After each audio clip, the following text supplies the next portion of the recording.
আসসালামু আলাইকুম tiny world family, কেমন আছেন সবাই? আশা করি সবাই অনেক ভালো আছেন। আলহামদুলিল্লাহ আমরাও সবাই ভালো আছি। তো নতুন আরেকটি ব্লগ শুরু করতে যাচ্ছি। আশা করছি আপনাদের ভালো লাগবে। তো আজকে সকালবেলা আমার জন্য অনেক স্পেশাল ছিল।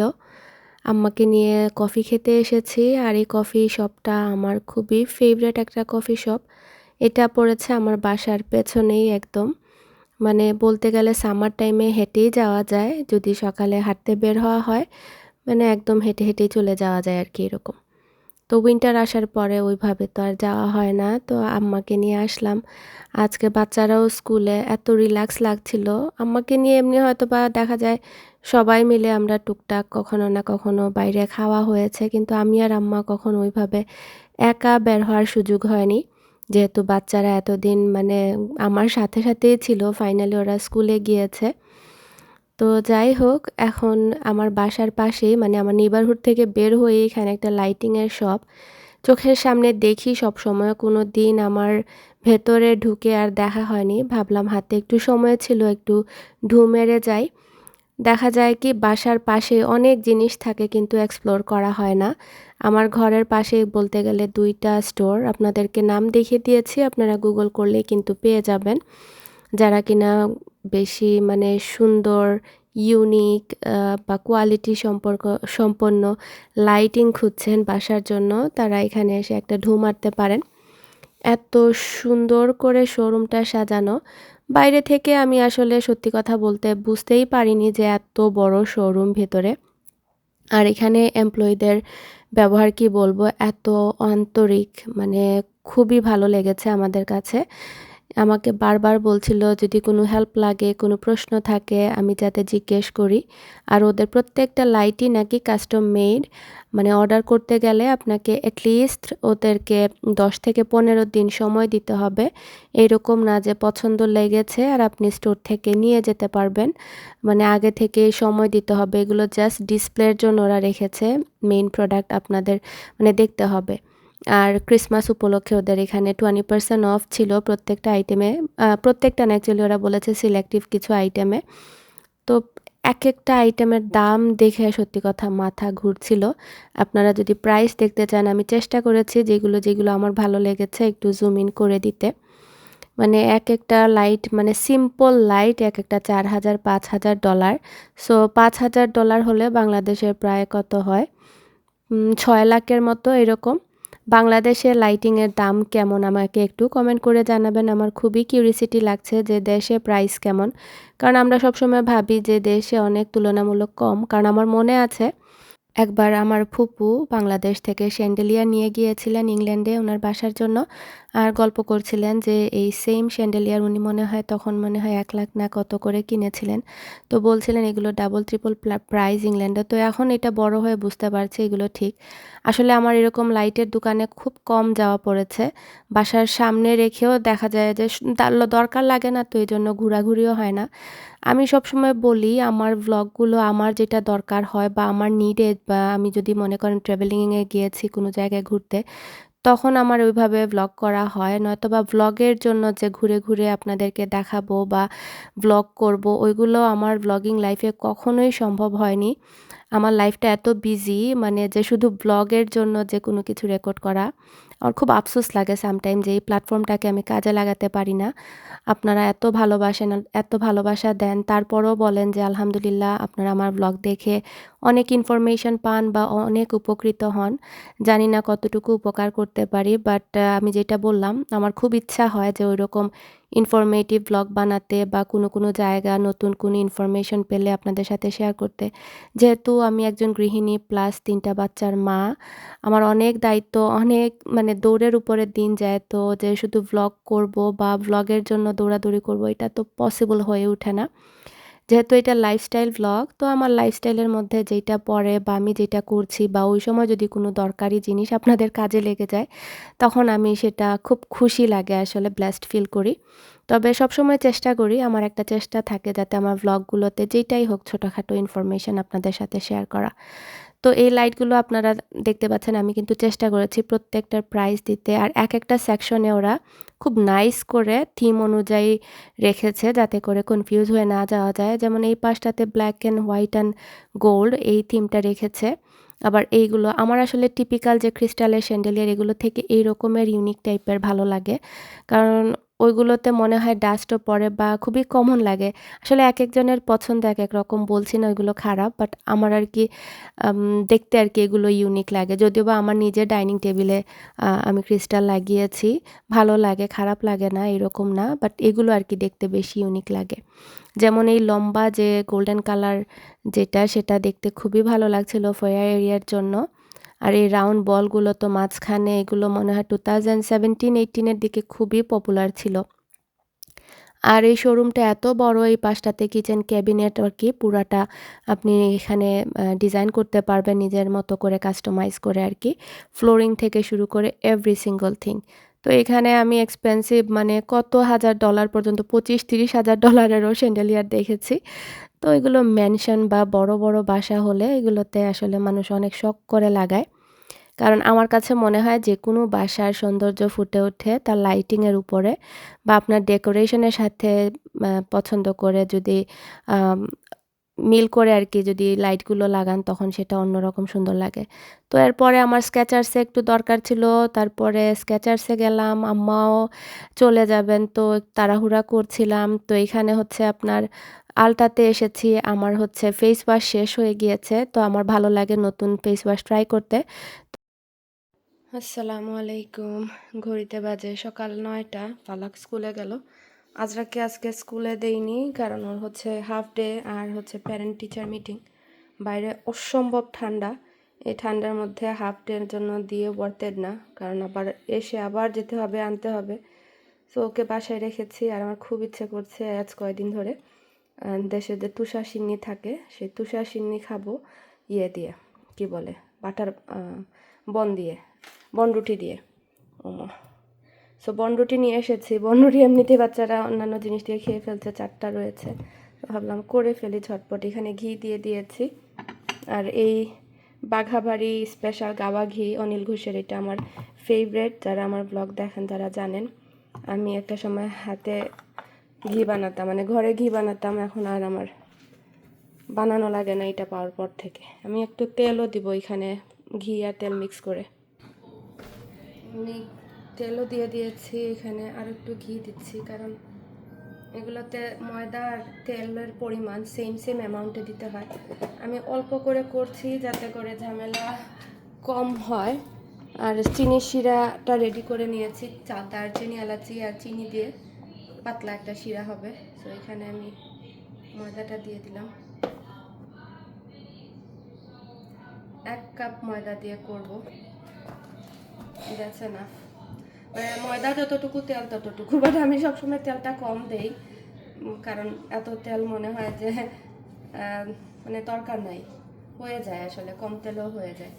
আমি মনে করেন হাফ কাপের মতো দিয়েছি, 2টা মিলিয়ে আর কি। তো এখন অনবরত নাড়তে হবে, নেড়ে নেড়ে লাল হওয়া পর্যন্ত ওয়েট করব, সুন্দর একটা ঘ্রাণ বের হবে, তারপরে চিনি শিরা দিয়ে দিব। একটা মিস্টেক করেছি, আমি কিশমিশটা তেলের মধ্যে দেই ভাজার সময়, দিতে ভুলে গিয়েছিলাম, তো এখন দিচ্ছি। অলরেডি আমি 5 মিনিট হয়ে যাচ্ছে ভাজার, এখন দিলাম আর কি, বাট আগে দিলে ভালো হতো, তাহলে তেলের মধ্যে কিশমিশগুলো সুন্দর করে ফুলে উঠে আর একটা মানে ভাজা ভাজা হয়। এখনও হবে, বাট জানি না কতটুকু হবে আর কি। সো প্রায় 5 থেকে 7 মিনিট আরও এক্সট্রা ভাজলাম মিডিয়াম আঁচে, পুরানো যাবে না, এরকম গোল্ডেন ব্রাউন কালার করে আমি চুলা অফ করে দিয়েছি। এখন হচ্ছে আমি পানিটা আস্তে আস্তে অ্যাড করব, এটা সব থেকে রিক্সি পার্ট। বিসমিল্লাহ করে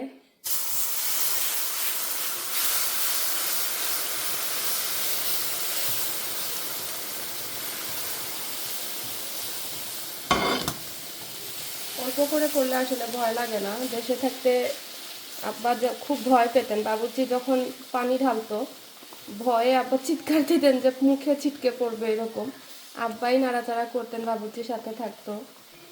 আর প্রত্যেক শবে বরাত আসলে আমাদের বাসায় এটা করা হতো, বাসায় পুরা পাড়ায় মানে দেয়া হতো, এরকম সবাই করতো। সবে বরাতের সময় আসলে। তো এখন অনবরত নাড়তে হবে। কালারটা দেখতে পাচ্ছেন একদম গোল্ডেন ব্রাউন হয়ে গিয়েছে। কোনো লাম্পস যাতে না থাকে এটাই মানে মেন উদ্দেশ্য। আর পানি আর চিনি রেশিও, পানি আর ময়দা রেশিও হচ্ছে আপনার 1 কাপ ময়দা হলে 2 কাপ পানি লাগবে আর কি। পানিটা ডাবল লাগবে। আর চিনি লাগবে ধরেন ময়দা 1 কাপ, চিনি 1 কাপ। আর সব কিছুই 1 কাপ 1 কাপ, জাস্ট পানিটা 2 কাপ লাগবে আর কি। তেল 1 কাপ, চিনি 1 কাপ, ময়দা 1 কাপ, পানি 2 কাপ।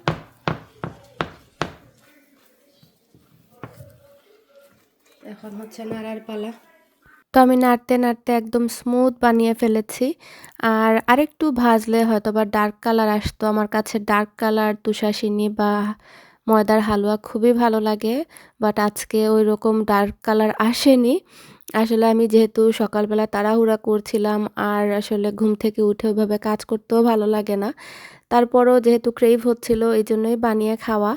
তো এখানে এই ব্রিওশ বানটা আমি নিয়ে এসেছিলাম আলডি থেকে। এই বানগুলো না এমনিতেই মিষ্টি মিষ্টি অনেক মজা লাগে, চাইলে একটু তাওয়াতে গরম করে নেওয়া যায়। তো আমি এভাবেই খেয়ে নিচ্ছি বনরুটির ভেতরে দিয়ে। কারা কারা বা কাদের অঞ্চলে এই খাবারটা জনপ্রিয় কমেন্ট করে জানাতে পারেন। তো চা দিয়ে নাস্তা টাস্তা করে একটু বসলাম। বাইরে দেখতে পাচ্ছেন স্নো পড়ে একদম কি অবস্থা হয়েছে, একদম সাদা হয়ে গিয়েছে পুরো পৃথিবীটা। আর এখানে আমার আজরাকের নতুন একটা ঢং শুরু হয়েছে। ও 2 দিন পর পর এক একটা জিনিস নিয়ে বিজি হয়। তো এখন হচ্ছে এরকম মোজা পরে বসে থাকে হাতে পায়ে। একটা মোজার উপরে আরেকটা। ও কিন্তু ইদানিং ক্যামেরা শাই হয়ে গিয়েছে। মানে ক্যামেরা দেখলে চিৎকার করে, কান্না করে। তো আমি লুকিয়ে এটা জাস্ট একটা ফানি মোমেন্ট ক্যাপচার করার জন্য রেকর্ড করে রেখেছি, যাতে বড় হয়ে ওকে দেখাতে পারি যে ওর এক একটা স্টেজে এক এক রকমের পাগলামি। আমার এখনো মনে আছে, বেশি দিন না, এই তো জুনের আমার চাচার তো বোনের বিয়েতে যাওয়ার আগ পর্যন্ত কিন্তু ও ওড়না দিয়ে খেলতো দিন-রাত। অনেক নেগেটিভ কমেন্টও শুনেছি আপনাদের মধ্য থেকে, অনেক নেগেটিভ মেন্টালিটির মানুষের কমেন্ট আমি এখনও আমার মানে বুকে লেগে আছে। কারণ বাচ্চাদেরকে নিয়ে কেউ ব্যাড কমেন্ট করলে সেটা খুব খারাপ লাগে। যে আমি মা হয়ে কিভাবে ওকে ওড়না দিয়ে খেলতে দেই, আরও কত রকমের, ওগুলো বলতে চাই না। তো যাই হোক, আপনাদের জ্ঞাতার্থে বলছি যে সব জিনিস এত নেতিবাচকভাবে নিবেন না, ফেরেস্তা বাচ্চা এক একটা বয়সে এক একটা জিনিস করবে। হ্যাঁ, মা হিসাবে আমি যতটুকু না বলার ততটুকু না করেছি, তবে আমি বুঝতাম কখন কোনটা কী করছে। আর কোনো মা বাবাই চায় না তার বাচ্চার কোনো খারাপ হ্যাবিট হোক। সব মা বাবারাই তার বাচ্চার বেস্ট বুঝে, তারপরও আল্লাহর হুকুম কোন বাচ্চা কখন কি করে। হাজার আ দেখবেন আপনার কড়া শাসনের ভেতরে থেকেও বাচ্চা কোনো কিছু করতে চাইলে করতে পারে। তো এজন্য যেকোনো মানুষকে নিয়ে বা যেকোনো পরিস্থিতি নিয়ে আমরা খুব সুন্দরভাবে অন্যকে নিয়ে কমেন্ট করতে পারি। বাট নিজের জন্য আমরা যখন চিন্তা করি তখন কেমন যেন মানে অন্যমনস্ক হয়ে যাই তখন। তো যাই হোক, আলহামদুলিল্লাহ আমার আজরাক এখন আর ওড়না দিয়ে খেলে না। যারা তাকে নিয়ে খুব কনসার্ন ছিলেন তাদের উদ্দেশ্যে বলছি যে এখন আলহামদুলিল্লাহ আপনাদের আমাদের সবার আজরাক এখন ওড়না ফ্রি, মানে ওড়না নিয়ে খেলে না, এখন এটা ভুলে গিয়েছে। তো বাসায় ওদেরকে টুনা স্যান্ডউইচ বানিয়ে তারপরে সব কিছু ঠিকঠাক করে আজকে একটা গার্লস গেট টুগেদারের জন্য বের হয়েছি। আজকে আমাদের গ্রুপের একটা ফ্রেন্ডের বার্থডে ছিল। তো ওর বার্থডে সেলিব্রেট করার জন্যই আমরা চলে এসেছিলাম আমাদের মিশিগানে ওয়েস্ট ব্লুমফিলে পড়েছে একটা রেস্টুরেন্ট, এটার নাম হচ্ছে প্রাইম 29 স্টেক হাউস। তো এখানে প্রায় আমরা বেশ কয়েকজন মেয়েরা একসাথে হয়েছিলাম, খুবই ভালো সময় কাটিয়েছি, গল্প আড্ডা। গিয়েছিলাম প্রায় সন্ধ্যা 7টার দিকে, আসতে আসতে রাত্রে একদম 12টা বেজে গিয়েছিল। মাঝে মধ্যে আসলে এরকম আউটিংয়ের দরকার হয়, ভালো লাগে বের হলে। আমি আসলে চেষ্টা করি অন অ্যান্ড অফ বের হতে, হয়তোবা ভ্লগে কখনো ওইভাবে শেয়ার করা হয়, কখনো আবার হয় না। ডিপেন্ড করে আমার মুডের উপরে, বা আমার যদি ওই দিন ভালো লাগে কোনো কিছু ডিফারেন্ট বা ইউনিক থাকে তখন হয়তো রেকর্ড করি, আপনাদের সাথে শেয়ার করা হয়। তবে 2026-এ মেবি আমি আমার ভ্লগের স্টাইল পুরোপুরি চেঞ্জ করে ফেলবো। এখন যদিও বা টুকটাক এটা সেটা কোথাও গেলে ঘুরতে গেলে দেখাই, হয়তোবা এগুলো আর দেখাবো না। মানে আমার কাছে মনে হচ্ছে যে আমি আরও একটু প্রাইভেসি মেনটেন করব ইনশাল্লাহ। তবে যদি মনে করি কোনো কিছু শেয়ার করতে বা ভালো লাগে আমার শেয়ার করার জন্য তখন করব। এতে করে আমি ওই অব্লিগেশনটা ফিল করব না কোথাও গেলে যে আমার রেকর্ড করতে হবে, বা আমার উপরেও কারো এক্সপেকটেশন থাকবে না রেকর্ড করতে, বা কোথাও গেলে কেউ আবার ওইভাবে অকওয়ার্ডও ফিল করবে না আমাকে নিয়ে যে আল্লাহ ও এসেছে রেকর্ড করে ফেলবে। মানে দুই তরফা হয় কিন্তু ব্লগার হলে সমস্যা। তো এইজন্য আর কি আমার এই ডিসিশনটা নেয়া। আমি আমার ঘরের বা আমার লাইফ সবসময় যেরকম আপনাদের সাথে শেয়ার করে এসেছি, ওইরকমটাই কন্টিনিউ করব। জাস্ট কোথাও গেলে আর কি ওইটা কমিয়ে দিব। Happy birthday to you. Happy birthday, dear Salma. Happy birthday to you. তো ভীষণ সুন্দর একটা সময় কাটালাম আমরা সবাই মিলে। আর এই মজার কেকটা বাবলি আপা নিয়ে এসেছেন মিঠাইর মা সুইটসের। তো আমি ডেসক্রিপশন বক্সে আপার কেকের বিজনেসের লিঙ্ক দিয়ে দিব। আপা খুবই মজা করে কেকটা বানান আর বিভিন্ন থিমের ওনার পেজে দেখি সব সময় পোস্ট করেন। খুবই ক্রিয়েটিভ, মানে এক একটা থিম দেখলে মনে হয় একদম মানে পিকচার পারফেক্ট কেকগুলো। তো আপনারা যারা আছেন এরকম মানে থিম দেয়া কেক পছন্দ করেন হোমমেড, তারা আপার কাছে অর্ডার করতে পারেন। তো আসার সময় আমি একজনকে ড্রপ অফ করলাম। ড্রপ অফ করে দেখলাম নেইবারহুডে এত সুন্দর করে লাইটিং করা। এখানে কিন্তু অনেক সময় মানুষ স্টপ হয়ে লাইটিং দেখার জন্য আসে। মানে গুগলে মানে লাইটিং নিয়ার মি লিখলেও এই অ্যাড্রেসটা চলে আসে। আমরা লাস্ট ইয়ারের আগের ইয়ারে মনে গিয়েছিলাম। কি করব, বাচ্চাদেরকে নিয়ে কোথাও ঘোরার জায়গা থাকে না, তখন দেখা যায় আশেপাশে লাইটিং এগুলো দেখা হয় বা ওদেরকে দেখানো হয়। তো বাসায় চলে এসেছি। এখানে অনেক সুন্দর একটা গুডি ব্যাগ ছিল আমাদের সব মেয়েদের জন্য, সালমা নিয়ে এসেছিল। আর এই তো আজকে সুন্দর একটা মেমোরেবল ইভিনিং কাটিয়ে বাসায় চলে আসলাম। ইনশাআল্লাহ আগামী ব্লগে আপনাদের সাথে আবারও কথা হবে। সবাই ভালো থাকবেন। আসসালামু আলাইকুম।